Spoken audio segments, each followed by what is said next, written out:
Welcome to The Pestle, reviewing and breaking down movies to look for insights into the movie-making process. Hosted by Nuclear Weapons, saving the world is always more dramatically fulfilling than just saving the girl. Let's dim the lights and start the show. Welcome, everybody, to The Pestle. Today's show is brought to you by the New York Neanderthals. Pick up the new line of hoodies at Lulu's, while supplies last. Welcome, everyone, to The Pestle. I am Wes. And I am Todd. And we're filmmakers. We make things and occasionally run around displaying them.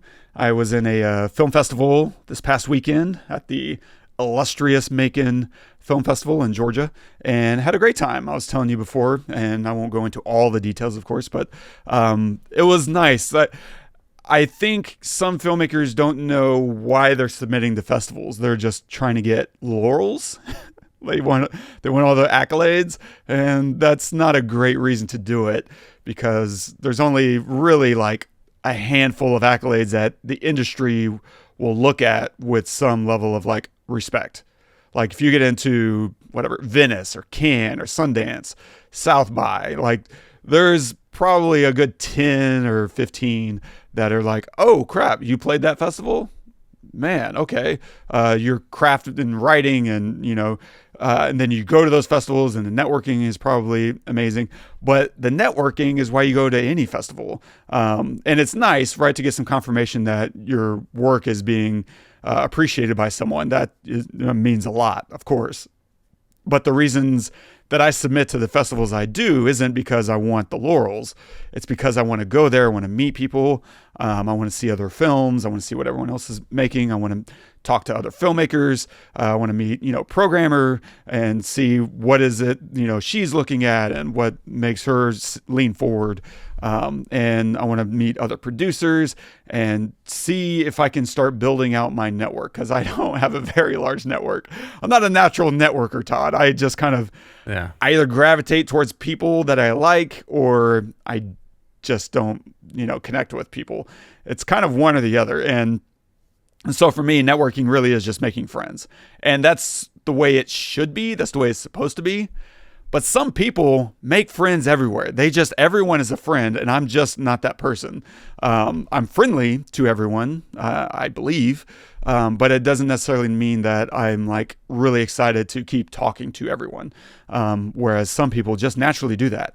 Like I don't know you, but I assume that might be something you naturally do. Like you naturally kind of get along with most people, I would assume. I don't know. We've never really talked about that kind of thing before. But that's just my impression. And so going out to Macon, man, I met so many cool people, other filmmakers, writers, and saw some fantastic films, met some producers, and we got a lot of love for our film that we made, Trauma Minds. And so, yeah, I just had a fantastic time. I definitely hope to go back again sometime and, see what else we can, I don't know, other people we can meet, what else we can achieve, and just kind of keep those conversations going. Let's just make something else. Just make something else. Just keep. Got to make something else in order to go back. Let's do it. I love it. And it's pretty cool. So next we have, and I should also say, like, friend of the show, Hannah, has just been promoted, I guess, over at the Macon Film Festival to president. Now, it should also be stated alongside that I just played their festival. She had absolutely nothing to do with that. The person who programs the selections and the schedule did not know we knew Hannah. Like, I didn't tell her, and Hannah didn't tell her. And in fact, I didn't even tell Hannah we were submitting until after we'd been selected. But as it turns out, she knew 2 or 3 other filmmakers who submitted that did not get in. So I feel like if nothing else, that's a nice confirmation that they're not playing favorites over there. In our block, the block that we played in, apparently, like, we had a great number of people like turn out. We had a great turnout. That's the phrase. And it was apparently like a really beloved programming night for that festival. They do something called And Here's the Twist. And the whole block is geared towards, some level of surprise that you don't necessarily see coming. And so it was like a kind of an honor because that was a staple in their programming. And people really look forward to that, short block. And everyone in our block was so good, bro. Everyone was so good. And I'll link it in the show notes so that people can see who else played in our block and the other festivals. And hopefully they'll eventually all come online at some point or another. But yeah, I had a great time. And next, we're going to Dallas. We're going to play the Dallas International Film Festival shorts. They have 2 different festivals it's called DIFF, D-I-F-F. They have DIFF proper, I guess, that plays in, I think, June. And originally we were rejected from there, but their programmer reached out and, personally and said, hey, we almost, you were so close. We really wanted to play it and it was just really hard. It came down to the wire, but we would love it if you submitted to our shorts specific festival, in October. And we'll give you a waiver code and everything. And so I got to submit for free. That's a good sign. Like, we're not just there to grab your money. It was like, we really enjoyed your film. And so, but it doesn't guarantee anything, so I was still holding my breath. And so they selected us. We'll be playing DIFF shorts in October. And there's another festival, I won't say which, that sent an email. They did what's called a premiere check. And some festivals, especially the bigger you get, you start really caring about what's called the status of your film.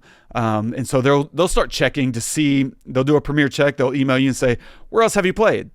Because if you're Cannes, for instance, you only show films that have never been seen anywhere else. Like you haven't been screened online, obviously, but you also haven't played any other festival. This is only what's called a world premiere. And then depending on the festival, it starts to narrow down. Like, oh, Toronto, they prefer world premiere, but they'll take a North American premiere. Okay. And then maybe Sundance, is like, we prefer world premieres, but we'll take an United States premiere. And then within that, it's also kind of differentiated between feature films and short films. People care way more about a feature film's premiere status because that's a bigger block of time. And so if you're going to dedicate this much space to a movie, you want to know that no one else has already seen this and gotten write-ups in the press or that kind of thing, right? You want to make sure that you're protecting some level of exclusivity for your festival. And then for short films, most of the time that nobody really cares. Like Sundance doesn't actually care about your premiere status as a short film. Like, I think they care about when it was made. So you can't just submit something you made 5 years ago. But if it was made within the last year, send it. Like if they care that much, they'll let you know, I guess, but they don't care. And that's kind of nice. And so this festival that reached out, they were like, what's your premiere status? And so I was like, yeah, I've played, Arizona, I've played in Macon. I'm going to be playing in Dallas. And so hopefully they'll enjoy, the premiere status that I can give them. And I won't say what that is again to preserve whatever secrecy they have in their programming. But yeah, so fingers crossed we get to play there. But if not, very excited to go to Dallas, just up the street. So proud of you. Thanks. So proud of you, dude. That's awesome. It takes guts to write something, takes more guts to make it, takes more guts to finish it, takes more guts to put it out there in a lot of places and take rejection and then take the accepting, and then go there and sit there and watch people watch the thing that you had the guts to do. It's pretty awesome. Pretty awesome, man. And not at all terrifying. That's nice. Not at all. That's nice. Yeah. So yeah, it was only a 3-day trip, but today we're going to discuss something that takes a few more days. What are we covering today, man? Today we are covering the 2020 film 9 Days, which was a suggestion from a viewer. So if you haven't seen this film, please pause this episode and go watch it because we're gonna spoil all the things. Yeah, we will. We're going to dive a little bit into some of the cinematography, discuss some of the natural lighting, the poor man's process. What is that? We'll also talk about some of the story and writing, world building, and other such stuff and things and stuff. And a quick synopsis of the film. A reclusive man conducts a series of interviews with human souls for a chance to be born. written and directed by Edson Oda, cinematography by Wyatt Garfield, featuring Winston Duke as Will, Zazie Beetz as Emma, Benedict Wong as Keo, Bill Skarsgård as Kane, Tony Hale as Alexander, and Arianna Ortiz as Maria. Well, 2 days later, the authorities found out that they were dead. It turned out that their 60-year-old English school teacher raped and murdered those girls and then buried them in his backyard. Now, when the police asked him why he did it, he said, because he was in love with them.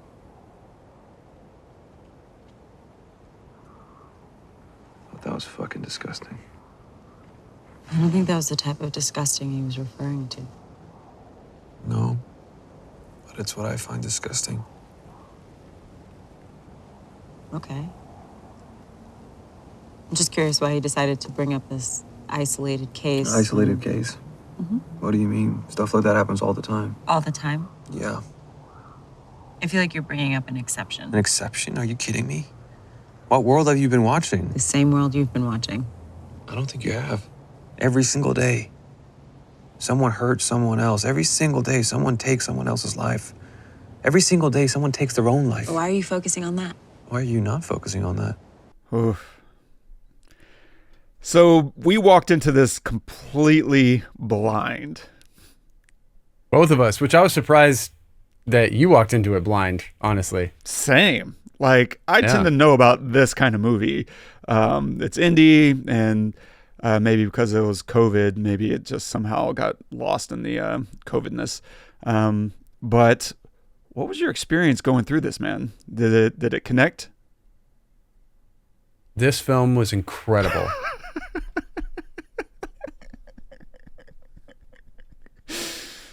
Obviously, you feel the same. Yes. God. I wept multiple times watching this movie. So, who was it that recommended it? What was our October Journal? listener? This was a YouTuber.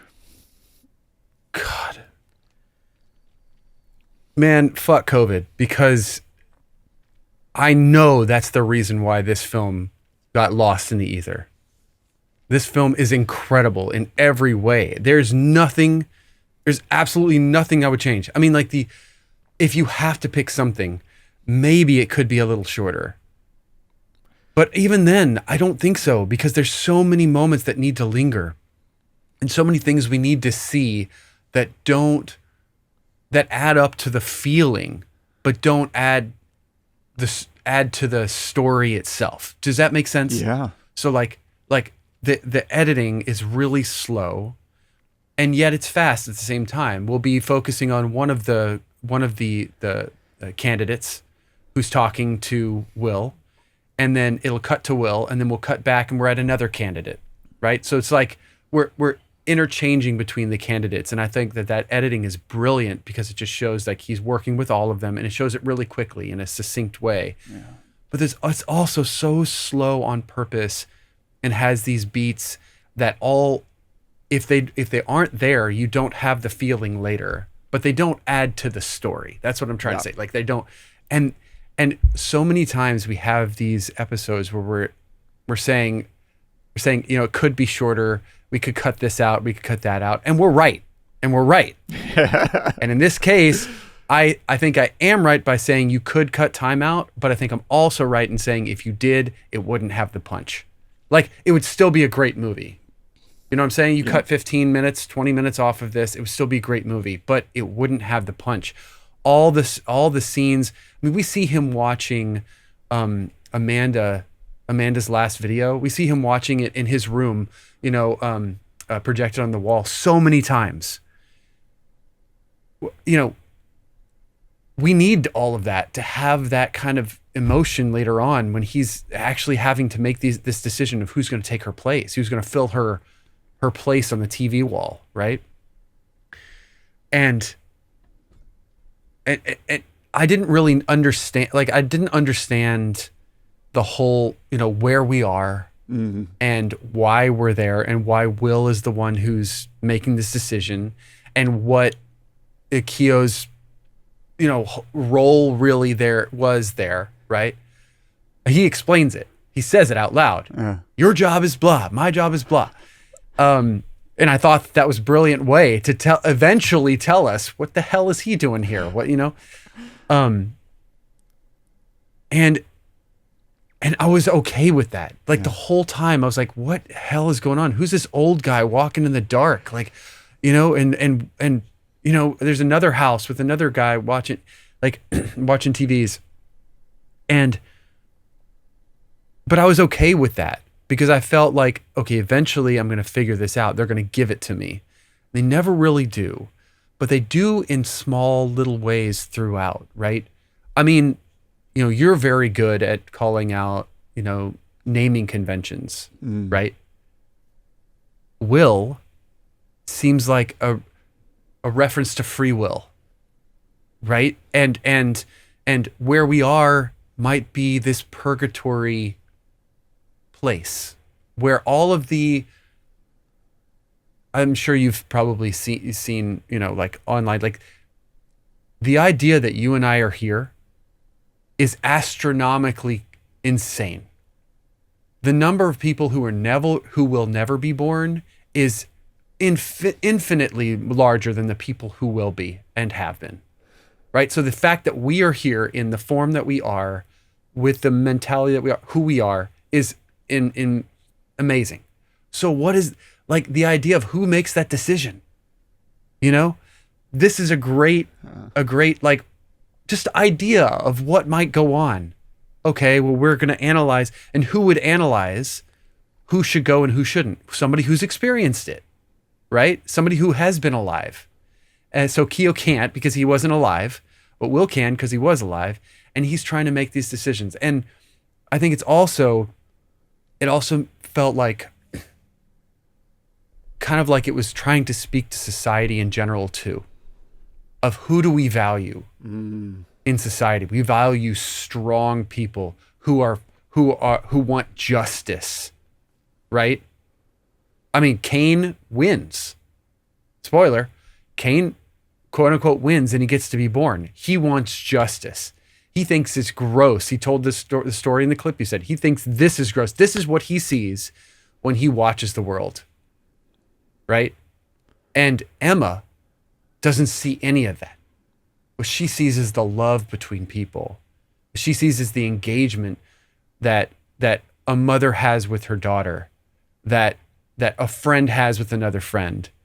She doesn't see all of the other stuff that Kane sees. And so Will, at this point, values that. He values, I also want justice in the world. And his mentality seems like it's like the mentality of the world. Like, we see value in people who fight for justice and da-da-da. What about, you know, people that see love in the places where there is injustice? They find good in everything, you know? And then the ending. Oh my God. I have never, I mean, it's been a long time. I'm not gonna say never, but it has been a long time since I held my breath watching the ending of a film. And I mean, a lot of that, it has to do with the setting. It has to do with everything that came before it. It has to do with Will having this realization, right? That all of his decisions before might have been flawed, or there's, even if they weren't flawed, there's another way forward, right? There's another option. And the sound design, the way that he delivers his monologue, and it's so, there's just silence everywhere except for him. And he's an incredible act. Winston Duke. What the hell has this guy been doing? What else has he been in? Because holy crap, is he a stage actor? I mean, he feels like the most Shakespearean actor I've ever seen. But I know he's done, like, the Marvel film is his other big one, right? Black Panther. He was the like the cousin in the mountains, right? M'Baku. Yep. Yeah. Okay. Have you Do ever not seen waste your shit? I mean, look, he's not going to turn down a Black Panther role, and I wouldn't expect him to do all that stuff. But please, for the love of God, do this every chance you get, Winston, because oh my God, that is acting. And honestly, like Benedict Wong in this film is fantastic. Like I hate all of the Doctor Stranges. I just don't like them. I am not a fan. And he's great in them, I guess, whatever. Yeah. But he is a fantastic actor and brings it in this film. I mean, the moments where and the moments where Will gives these moments to all of his people, all of his souls, before they disappear into nothingness. When he gives the guy the ability to go to the beach, and the woman the ability to ride her bike down the city street. I mean, I'm bawling, and all of these moments are they're just moments, but the way that they're told through this storytelling, through this filmmaking, is so incredible. When the guy walks into the beach, the way the camera slowly like pans over this mound to where of sand to where all you see is the crashing waves and him looking like he's standing in water. It's like an optical illusion. And that's the point. It's like he's trying to give this optical illusion to him because he loves him and he sees this humanity, even though he will never be actually human. It's so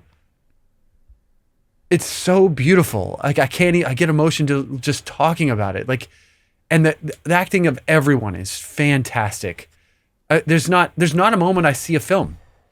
I see reality. Like this is actually happening the entire time.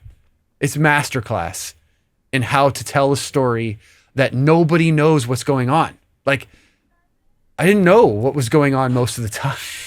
You know what I mean? I'm learning throughout and trying to learn about Will and what's his motivation and how is he making these decisions? How did he decide that this guy who, just loved the beach is not the right one, or like the other guy who begs for another chance, who's fantastic, by the way. He gets mad and he just walks away. Like, how does he make these decisions? I don't know, and then we kind of like learn later, like, throughout that, it's like what he values. It's him specifically, not necessarily what the world necessarily needs, Anyway, I'm going to stop talking because I want to hear what you thought too, but I adore this movie. I mean, I'll try to like get through it because it's so charged. One, I mean, amen to everything you just said. Watching this is why I love movies so much, because I didn't know about it, and this is the experience I love having. I mean, it's the whole reason I want to, make movies, which is someone said, hey, you should check this out. You might like it. Like, cool. Like, imagine someone told you like, oh, there's this movie, Interstellar. You should check that out. And then you went and you sat down and you watched Interstellar. Like, you'd be like, wait, what? Yeah. Like, that's how I felt. And it also kind of hurt my faith in movies because of like, I looked up this director and he's made a bunch of short films before this, and I don't see anything else on his radar as far as his IMDb goes. And I was just like, wait, he hasn't made anything else? He's not working? And it tears you apart because you're like, is this what I have to look forward to? I make something profound and original, and not only do the people who should be watching this not watch it or even know about it, but I don't get rewarded with like the opportunity to tell more amazing original stories. And that's just a really brutal. I felt like Will. What's the point? Why are we doing any of this? And then I Googled him, Edson Oda, and found his Instagram, and I pulled that up. And apparently, like within the last couple of weeks, it got announced he's doing a series for HBO. And it's being executive produced by Craig Mazin, of, Last of Us, and Chernobyl fame. And so hopefully that means really good things because he's also writing it. Edson is writing whatever this series is going to be. So hopefully we get to see more of his beautiful mind on display. And yeah, so that was a bit of a journey for me, just like looking for it. But after this movie stopped, I was just, what do? You sit in silence and then try to stay in that as long as possible. Because along the way, it was a rough start for me just because it's been a busy week. I'm working on casting this project I'm shooting on Tuesday. And I thought like, okay, all my hay's in the barn and, I hit play, but my mind is still somewhere else. And for the first 10 minutes, I suddenly find myself pausing because I got my client reaching out to me. And I'm like, I'm not giving this movie its respect. And I don't even know what's going on. Something about TVs. I see Winston Duke here and I don't know, there's a, what do you call it? A ceiling fan that he's tracing. That was kind of the most I got out of that first 10 minutes. And, so I was like, I've ruined this movie. I know it. But after an hour and a half of dealing with client stuff, I was finally able to like mute my phone, turn it off and just sit with it. And obviously it's so good that even though I had missed really that first 8 minutes, I was still able to orient myself and understand what was happening and, the stakes and just the beauty of it. And the more I was watching, the more I was just falling in love, not just with the story and with these actors and with these characters, but also with the style, because this was such a refreshing movie. This is the kind of anti-movie that you and I have been discussing that we've been frustrated with. Like, this movie was just trying to be itself. And what bothers me with so much filmmaking right now is every movie is trying to imitate other movies instead of figure out what is this story trying to be? How does it need to be told? And too many movies are overlit. They just have too much lighting. And it's like they don't know their own story that they're trying to tell. And this movie said, nah, like we're going to, motivate through the windows for like 90% of it, which is all the daylight stuff. We're going to push light through the windows. And this is probably, 2 sets. There's probably a studio that they were shooting in and then had some practical set that they had on location for a handful of shots. But most of it was just, hey, we're going to push light through the windows and we're going to do that in a way that even though we're watching the same shot with 5 different, 7, 8 different, characters, you will not feel like it's the same shot. We're going to relight it based on the time of day of when they arrived, right? Because each one of these people are coming in throughout the day, getting their interview. And then, Emma shows up at the end of the day. And I love, she's like, oh, if this is the only name I'm ever going to have, can I choose my own name? He's like, choose any name you like. I like Emma. She chooses the name that he gave her. But the fact that she got to choose it is what was meaningful for her. And it's already telling so much about her character and who she is. The fact that she showed up late, says so much about who she is. And the lighting plays in so much to all of this because, for the most part, it didn't look like they were giving a lot of return on that light. Like there's not, in a lot of those shots, it was like maybe sometimes a bounce, sometimes not, and I love that, because to some degree you start to lose a little definition, but that also comes down to production design. It's like, okay, well, maybe we don't put darker objects behind him. Maybe we give him more of a gradient so that we can still catch edges of his silhouette, even though that's, like complete dark on that side of his face. We'll work it out.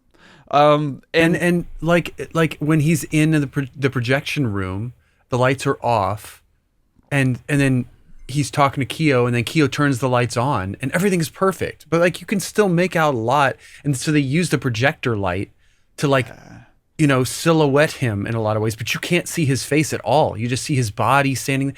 Like they are unapologetic about like the tone, the vibe, the feel in terms of lighting, and they never overlight anything. You're totally right. It's It's, I don't know. Yeah, it's so perfect. It's everything I want. This is what I want to be making, not just on a visual level, but the performances are singing.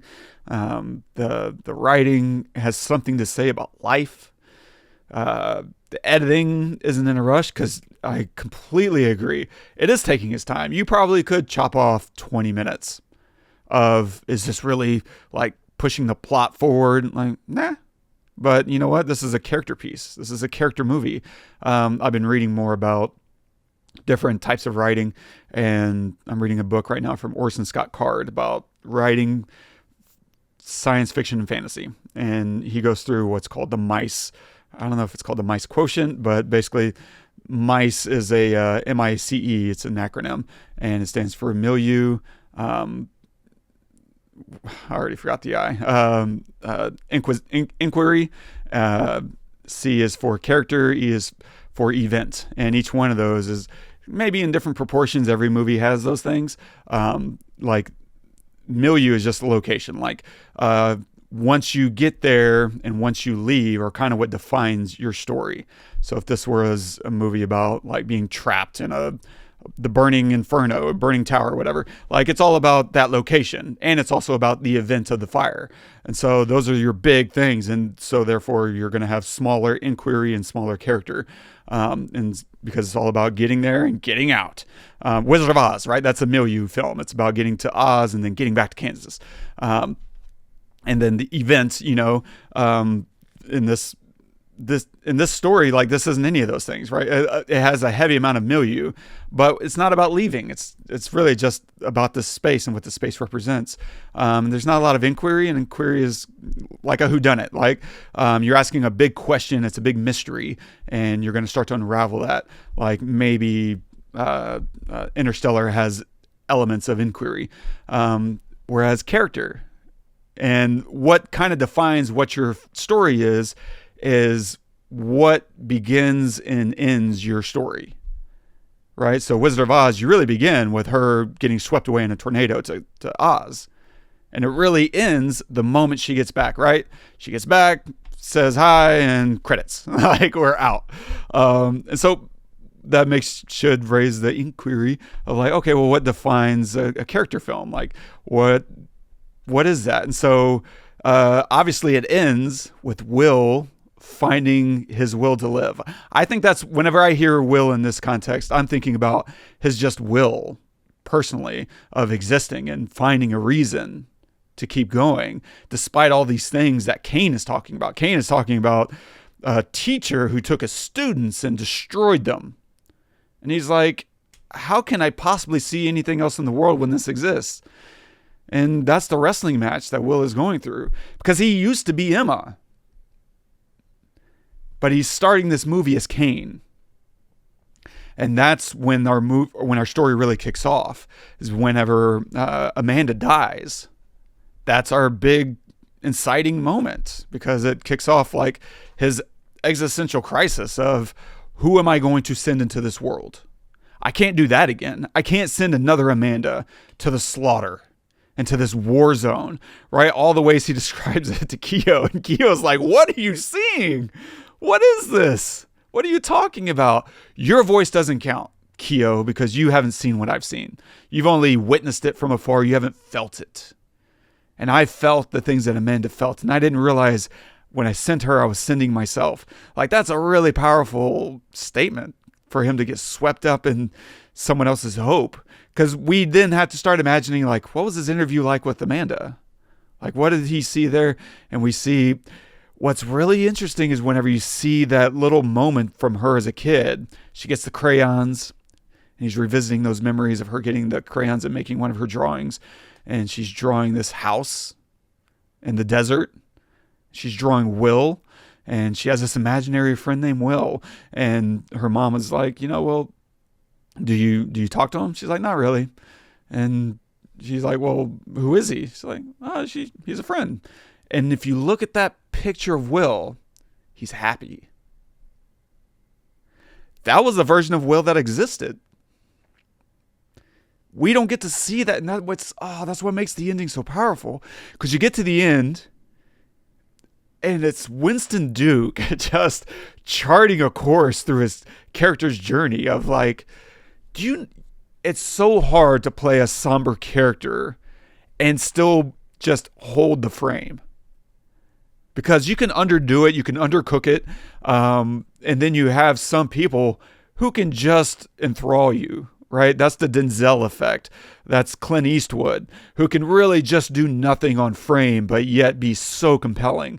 And Winston Duke has it. And for him to maintain our attention this entire film with barely raising his voice, like he yells once at Keo to get out. And that's the extent of emotion we get out of him until that final monologue. God, and it's just erupts. And it's so cool. So we're watching this tug of war, and that's what's defining this movie. It's a character journey, because that's why it ends where it ends. Because it was never about filling the place of Amanda. It was always about giving him a reason to continue hoping, to continue sending people, artists, back into the space. And that's why he kills off all these people. These are murders, like to an extent, because he's got Mike, who just drew this beautiful thing that he of the beach, right? He makes this drawing, and Will is like, "Why would you hide this? This is amazing." And Mike is just like so terrified of being vulnerable. He can't let that guy into this world, not with everything he knows. And so he's just doing this wrestling match within himself. And so he can't let Maria into this world. Look at her. She's falling in love with me, right? We don't know what was in that letter, but we kind of know. We kind of know she had feelings. She was developing something that can't exist in this space. Not in this space, and not for that person. Will is not allowed to have feelings anymore. He doesn't even eat, right? He just refuses to find joy in this space. So good. And then he's got this friendship starting to blossom with Tony Hale's character. What was his name? Alexander. And I think that's why he kills off Alexander. Because he's like, I don't want to send this person who's going to find so much enjoyment. He's not taking this whole thing serious enough.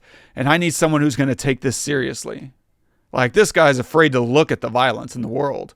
Right? That moment with Fernando getting crippled, doing his job, and who refused to kill. I'm going to send in another Fernando. Alexander's not going to see the bullet coming. Like, I can't. And so he's just refusing to let anyone that he doesn't perceive as prepared for this war zone in. And of course, that's not Emma. Like, there's no way. So that's the wrestling match that I see, and why the movie ends when it ends, and as well as how it ends, because he says, "Thank you for giving this back to me." Yeah, when it cut to black, I was like, please be over. Please be over. Please be over. And then you hear music, like, oh, okay, cool. Thank God. Oh, man, so good. It's amazing. I love so many elements, because whenever he's interviewing Kane at the beginning, and Kane asks him, like, well, what makes you good enough to interview me? He's like, because I've lived. Because he didn't understand why Keo, like, what's his deal? Like, he's never lived. But so that means you've sat where I've sat and won. He's like, that's right. And what did you achieve? And Will leans forward, and I love this shot. And it's the kind of shot that I think a lot of cinematographers who don't appreciate the art would not allow. He leans forward out of the frame, and we hold, because you can't see Will's face anymore.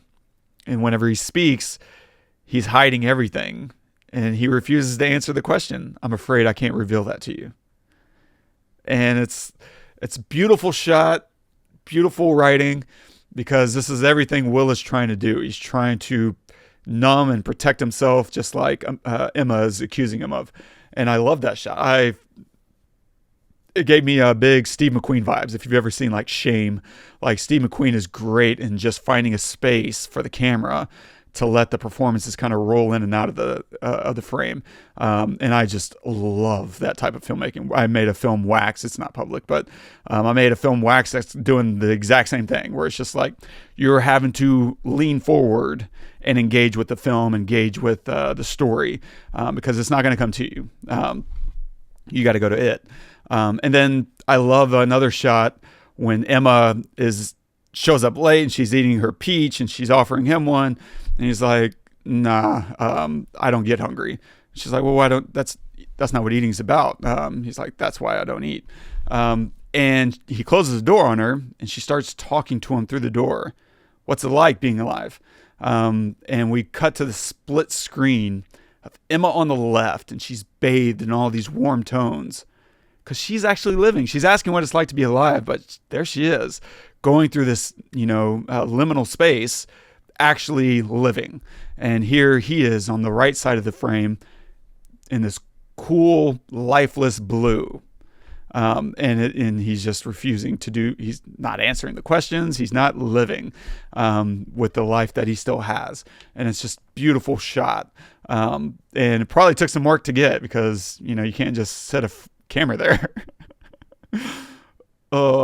And then the bike ride. So this gets into the poor man's process. I love the use of this because in a number of ways, I've thought of this exact kind of scenario of using, because I do a lot of VR stuff, and I'm like, I want to make exhibits and installations of being in a VR space through physical, without the headset. And you can do that through projectors. So this is very much playing with that kind of thing that I've been wanting to do. And the poor man's process is a way of doing car shots, getting an actual car shot on the road. Big pain, unless you really are just doing it kind of French New Wave style, where you grab a camera and you sit in the back seat or you sit in the passenger seat, right? And you just figure it out. And that works. And that's kind of my preferred way. But if you want to have it next level professional, you get what's called a process trailer. It costs thousands of dollars, takes hours to rig. And you're just bumping along on this trailer. And now you can rig cameras to get shots. It's a lot. But what you can do is, if you can't afford all those things, you can get a projector, or not even a projector, just get a pitch black room, right? A space in a garage, let's say, and just black it out. And what you can then do is start staging street lights as if they're real things. And you do that by getting a C-stand, putting a light at the end of the C-stand, and then just swinging the C-stand around so that it's hovering, 5 feet over the car and maybe positioned just over the windshield, so that whenever it's pointing down like a spotlight, and you just swing it in and out of around the car, like in a big 360 circle. You just keep slowly swinging it around. And whenever you're shooting directly into the windshield, now you can see your actor, and then you see this light kind of just swooping over and over and over, and it feels like you're passing under street lamps. And that's all you're doing. And then if you get really fancy, you can do a couple of lights in the background to look like car lights.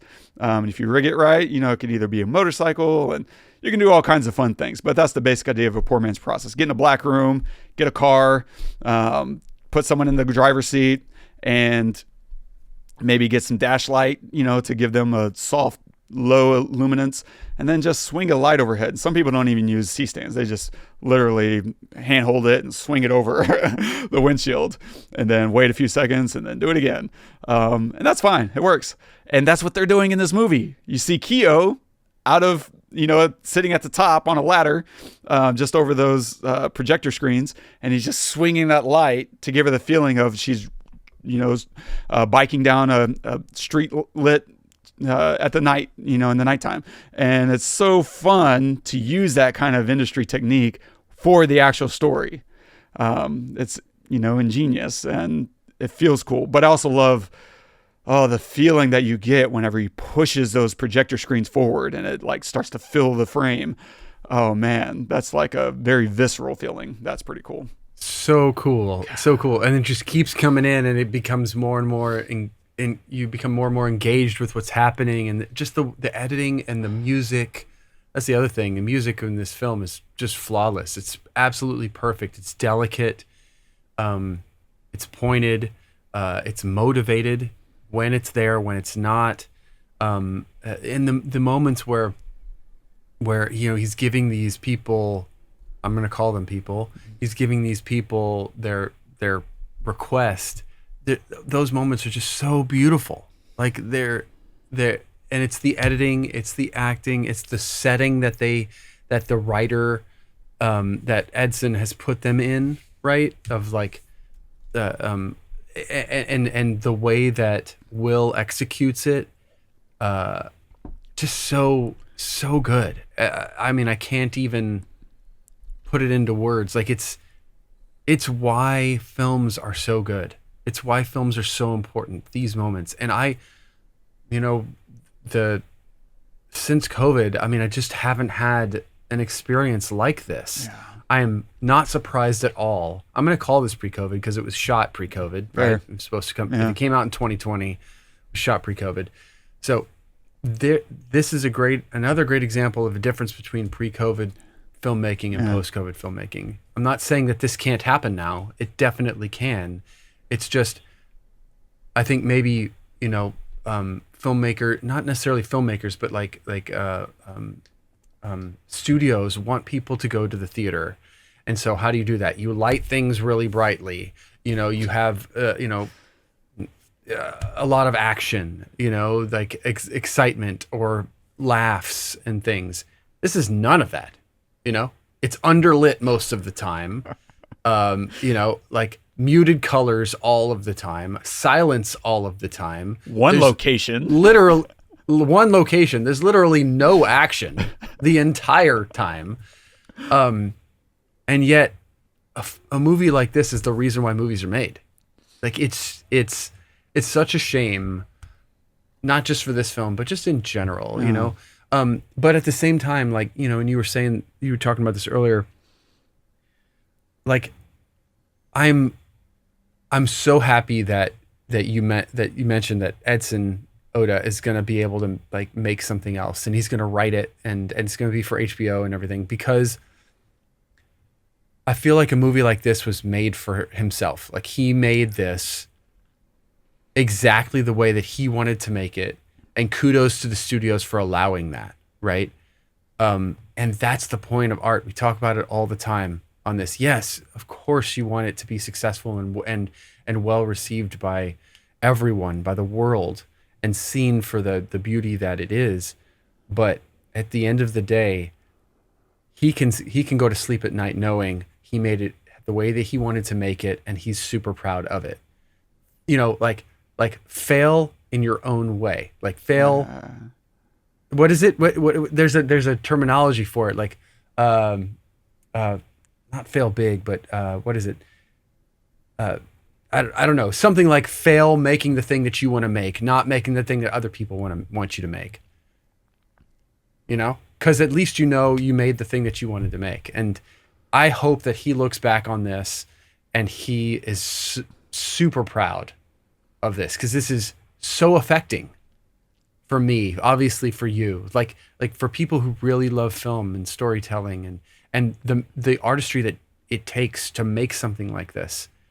This is art. Yeah. This is art from cinematography, from music, from acting, from directing, from writing, like all of it. I'm so proud of him for having the idea and making it and going through with it. 100%. And watching this a second time was even better than the first time, which is crazy. Like, that's wild. Like, I wept the first time through.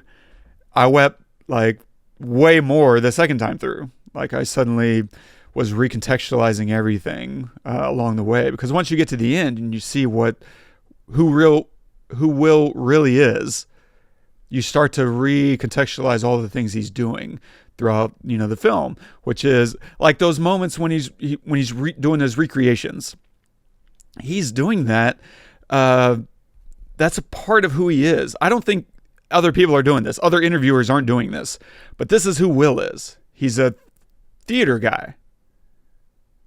This is a part of his history. He's done this kind of thing as a living person. And now he wants to continue, because you know what? Fine, they don't get to go on and be alive, but I can try to give them a moment. I can give them a taste of, what it was to have a good moment. And I just love that. I love seeing all these moments with him and Keo. And you said something earlier that I thought was really good, because it's so accurate, which it comes down to the world building, because there's so much we don't understand about this world. And I think it's so awesome because I think it's things we don't know or technically care about. Like, we're curious, but it's nothing that's going to hinder the film and our experience in it. Like, where do they sleep when they leave? Like, where are they going?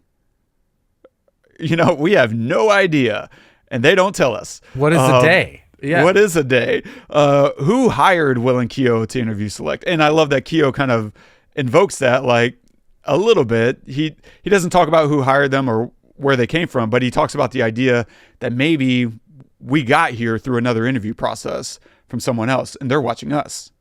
And then maybe someone's watching them because they had to interview to get that job.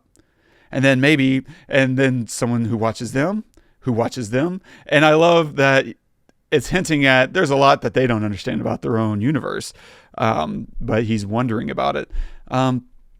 We don't know whether or not the souls get another chance later. Like, is there any reason for them to forever go away? Or maybe they just keep coming back until they finally have a time. Like, maybe that's why they're all different ages. Maybe they're all just waiting to have their moment in the sun until they're ripe enough, or they find the right interviewer, all that kind of stuff. Who knows? It doesn't matter because it's not pertinent to this story. This is a character story, or the stuff that is pertinent revolves around Will, not around the universe that they built for Will to live in. And I think that's so awesome, because that's the kind of thing that someone giving you notes might, misinterpret. Like, I don't understand I think we need a scene where you really lay out, more about this world. Like, what's going on? Where are these other houses? Should we see? Like, no, this is a story about Will. Therefore, everything that is pertinent to will be included. Everything that isn't, won't. And we get hints of who he is, right? We are led to believe that Will did the same thing that Amanda did. Like, we end up getting conclusion through another interviewer who let in one of her cousins. And so we find out that she did take her own life. And Will implies that he did the same thing. He couldn't handle being alive on Earth. Oh, it's so cool. It's a genius story. Something I've never heard before. And I'm beside myself, right? Like, yeah. And I love that you point out that, like, nothing that happens outside of Will is important, is pertinent, not important, but is pertinent to the story. Because, like, the way that it ends, we don't want to see Emma disappear, and we don't, because it's not about that. We see him thank her, and we don't even see her in frame at the end. It's only him. And he says thank you, and then it cuts to black. You're 100% right. Nothing else is pertinent to the story except for his development. And then last thing I'll say about the acting is, like, Tony Hale. Like, I've never seen him like this. No, yeah. I've never seen him like the scene where he gets mad at Will for telling him he's not. I've never seen him cry like that and get angry like that, and I don't think that he's had the roles to do that. You know what I mean? I don't think that those roles have been presented to him, and it's such a shame now seeing the breadth of his ability. Like, he should have more roles like that. Yeah, he plays the nerdy guy really well, and that's great. Arrested Development and everything, that's fantastic. But, like, it's awesome to see actors like that who have another gear finally be given that gear, and then the scene where he's walking into the desert and he's crying and then he, like, vanishes. Like, it's so wonderful and he's so good at it, and it's so great to see that. And then what's her name? Is it Maria, the bike rider, the one who rides Maria. the bike? Yep. I don't know who she is, but I love her. She has this innocence to her. Yeah. Every moment you see her on screen, just like this wonder and happiness, and love. Like she oozes it. That's crazy because she, like you feel that before she says any words. Yeah. Just in the way that she carries herself. And it's such an incredible thing to see, like, oh, that's how acting is done. Yeah. Oh, okay. You say a lot without saying anything. She's fantastic at that. She is. There's so much on her face in these moments between lines. That's where all the acting is, right? It's not what you say or how you say it. It's those moments between lines are what's really informing what's going to come out of your mouth next. And whenever she's wrestling with how honest should I be with Will, and all these little moments on her face, it's just we understand what she's wrestling with. Like we have the same questions like, can she really tell the truth right now? How would she react? If she had to choose between killing her son or getting everyone killed, right? The trolley problem, effectively, a more perverse version of it, but like it's all it is. And it's on her face. Like, do I say what he wants me to say, or do I say what I really think? And then all the time, yeah, she's really great. The casting in this movie, unreal, unbelievable. Everyone. Yeah, I mean, Bill Skarsgård, right? I think a film like getting to see Bill Skarsgård just be a normal person. Yeah, exactly. Which, by the way, he still looks creepy. He can't do anything about that. It's No, just he his doesn't. face. No, you don't, Bill. This is his face. Yeah. But just like I really think that the other good thing about movies like this is that it gives an outlet for serious actors who want to do something, important. I think every role in this film is like super important and has their moment.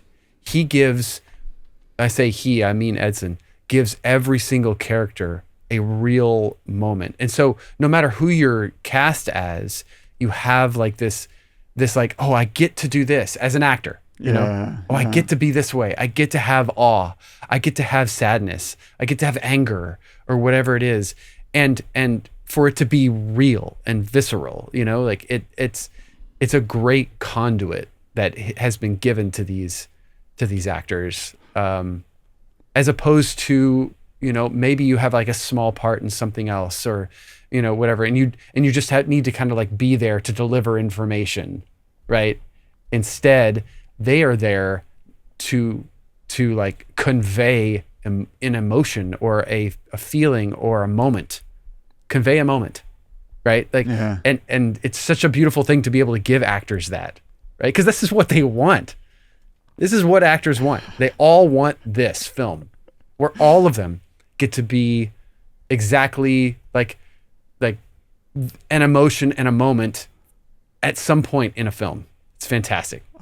So good.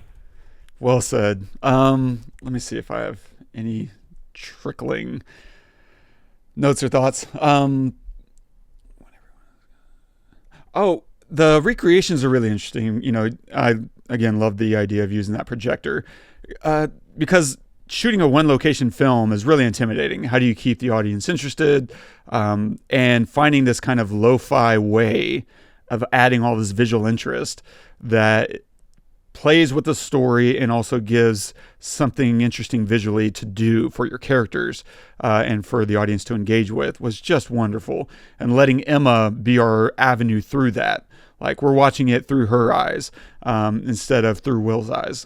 Because Will, it's hard to see what Will is thinking when he's doing those things because of how detached he is. And yet he's also aware enough that I want to make sure these people go having felt and lived something. And seeing him through her eyes allows us to see what she sees through the end when she writes him that letter. And it's So good. But what I also really love is watching Will recreate moments for himself out of Amanda's life, because he's using the same technology. He's using that projector.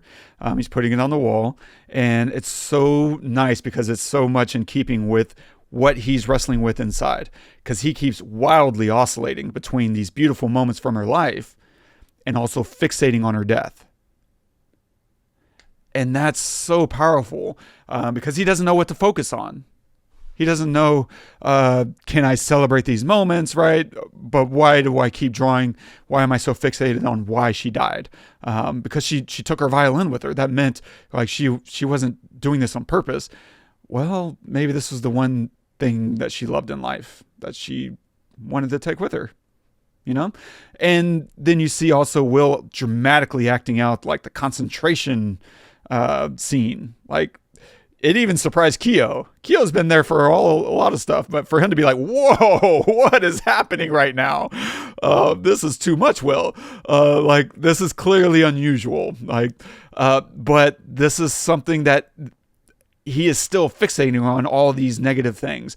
And I think that's an important moment to help us see that there is something unhealthy going on in Will. And he is desperately needing someone like Emma to come in and remind him, hey, there's still beauty to find in this chaos. Yeah, I love it. I'll stop because God knows. Yeah, I gotcha. There's a lot here. Okay. Final thoughts, man? Fantastic. Please make more like this. You put us in a world where we have no experience in. We had no idea that something like this could exist. It's from your own mind. It's so creative, and you just live there, and you give all these special moments. It's just fantastic. I just love it. Love it. 100%. Great recommendation. God, it's what we live for, man. I can't get enough. Nice. What are you going to recommend this week? I'm going to recommend a show that I didn't watch before, but I just recently started picking up because the new season is out. I'm going to recommend Peacemaker. So fun. I think that John Cena is great in it. There are some serious moments, which is great, but they don't hold back on the violence, and they don't hold back on the language and all that stuff, because that's just, who he is, whatever. And I think is pretty fun and ridiculous. So Peacemaker. Nice. I'm going to recommend a movie. It's called The Ballad of Wallis Island. Let me double check. Let me see. Yes, The Ballad of Wallis Island. I wrote it down wrong. And this is one of those other little films that will just surprise you. It comes out of nowhere. I liken it so much to 9 Days, and the tone, the optimism. It's so funny. It's not quite as dramatic. It's funny. The performances are just fantastic. It's about a has-been musician who gets hired to play a show on this tiny island outside of like New Zealand or somewhere in the Pacific. And so this guy shows up to find out it's a concert for one person. Like this rich, quirky guy hired him to play a show, and little beknownst to him, he's actually reuniting with his old bandmate, played by Carey Mulligan. And so if nothing else, you get Carey Mulligan. And it's just wonderful. Like, it's funny, it's charming, and it's the light-hearted version of 9 Days is the way I would put it. But yeah, so I highly recommend The Ballad of Wallis Island, and stay tuned for next. Actually, I have an art spotlight, kinda. This is a video. It's a YouTube video from the Harvard Business Review, which is not what you expect, but it's called "You Need to Be Bored."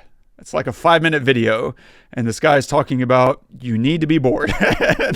And this is something you are so good at with your kids. I was thinking about this recently. I was having charcuterie with a friend of mine, and we were talking about her daughter, and she has a hard time being bored. And I was like, I feel like Todd is actually really great about this with his kids.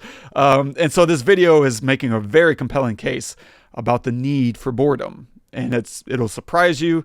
I don't know that you have to go to the extents that he talks about. Like he says, I have a rule in my house that I shut off my phone at 7 p.m. And I don't know if you got to go that far because there's people, I don't know, friends that you can still get in touch with and talk to and have nice. But I do shut off all my notifications on my phone. Like I don't get Facebook whatevers, and Instagram is like the only thing I get notifications on. Instagram and email, and that's it. I shut off every other notification because screw you. I don't need to hear your app pop up 50 times a night. Yeah. So yeah, I'll link it in the show notes, but take it from me. You need to be bored. What do you had a comment about you need to be bored, didn't you? No. Oh, okay. No, I've said it enough. Yeah. Boredom is the creative seed, right? Yeah. So plant your seed and water it, because I'm telling you, like, if you are not bored, you will not make shit. It just is. It's fact. So yeah, it's important to my kids too. I can't wait to watch this. Nice. And if you're enjoying the show, don't forget, subscribe, drop us a review, leave us a note about the kind of things you find interesting, or if you want us to cover something. And a big shout out, hat tip to October Journal on YouTube for the request for the reco. But whenever all I did was pull up basically the cast, and I was like, it's got Winston Duke in the lead role. Yeah, I want to see that. Why not? And screw it. I'm going in blind. We can both go in blind together. We'll do it live. And so big Perfect. props because that's a 1 in a million, experience for me. Thank you so much. And if you want to comment on this episode in particular and see the show notes, you can do that at thepestlepodcast.com/9days. And our quote of the day is from Langston Hughes. Hold fast to dreams, for if dreams die, life is a broken-winged bird that cannot fly. Never stop. Never stop. This poem was my first kind of performance that I ever had. Langston Hughes was the first poet I ever heard. And this poem, our teacher assigned everyone like poems in class. And everyone had to go up and read a Langston Hughes poem. And I think it was 3rd grade. And so I got up in front of the class and read this poem and blasted through it like everyone else. You just like speed read it. And the teacher afterward was like, y'all need to slow down. Take your time. Like, I know it's a little nervous to be up here in front of everyone talking. But take your time and let people really hear what you have to say. And I just loved it, and so whenever I'm thinking about this movie, going through childhood and looking at past moments and the performance aspect, it all just kind of culminated with Langston Hughes for me. And I love that because he's also speaking to this idea that Will is resisting throughout this movie. He's refusing to kind of dream of a reality where someone like Emma, like himself, like Amanda, can enter this world and have a great experience, provide something that the world needs. And that's what he's missing. He doesn't understand that, yeah, okay, you're sending maybe some sheep to the slaughter, but you know what? This world isn't going to change without them. This world is going to keep being this rough, brutal place unless artists inhabit it that see the beauty. Because otherwise you're just filling it up with more people looking to destroy each other. You need people that are willing to get beat up a little bit and take it on the chin and keep going and keep showing up and keep seeing and making beautiful things. Mic drop. Nothing else to add. Thank you so much for watching, I don't know, listening, watching, wherever you get your podcast. Thank you to October Journal for recommending this. I think this movie is absolutely fantastic, and hopefully you liked it too. Subscribe, review us wherever you get your podcast. It all helps. And if there's a film you'd like to see us talk about, pick apart, recommend it. Maybe one day we will cover it. Until next time, I'm Todd. I'm Wes. Go watch some movies.